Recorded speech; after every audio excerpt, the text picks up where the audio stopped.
Jesus said, don't touch me. And that's not really what the word means. It means don't cling to me. Don't hold on to me. It's in the present imperative tense, which means don't keep clinging to me. And Jesus is saying, there's a while before my ascension that, you've got some things to do. He's not saying it's wrong to touch him, because in just a few verses, he's going to tell Thomas to touch him.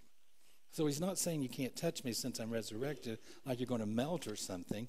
What he's saying is, don't cling to me. I've got something for you to do. And, I'll be here for just a few more days anyway. Then he says something very interesting, and it's easy to miss in verse 17.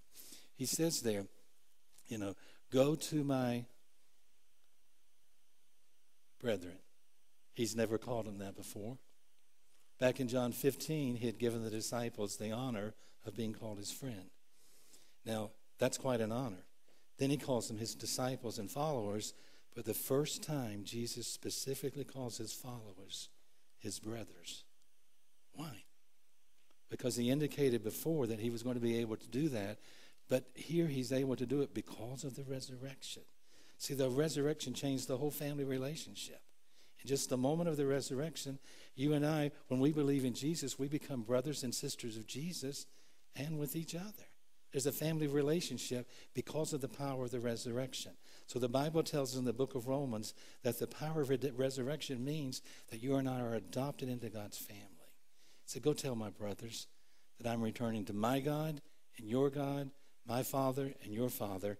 And the relationship that Jesus has with the Father, it's a little different than the relationship that we have, but he's the same Father. We're in the same family, the same inheritance for eternity. It's a relationship that you and I have with Jesus.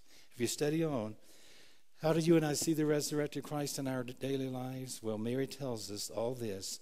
She experiences all this, and then the Bible tells us that she runs to the disciples and she tells them the news. Verse 18. Mary Magdalene came and told the disciples that she had seen the Lord and that he had spoken these things unto her. So it's the best thing you and I can say about any moment of our life. She said, I've just seen Jesus. I've seen him. I've seen the Lord. That's what I want. That's what I want for you. I've seen the Lord. That's what I want for me. I've seen the Lord's direction for my family, Pastor. I've seen the Lord's comfort in this hurt that I'm going through. I've seen the Lord's will in this decision that I've got to make. I've seen the Lord's presence even in the place that I don't even want to be at right now. I've seen the Lord. I've seen the resurrected Lord. Let's bow our heads and hearts together in prayer.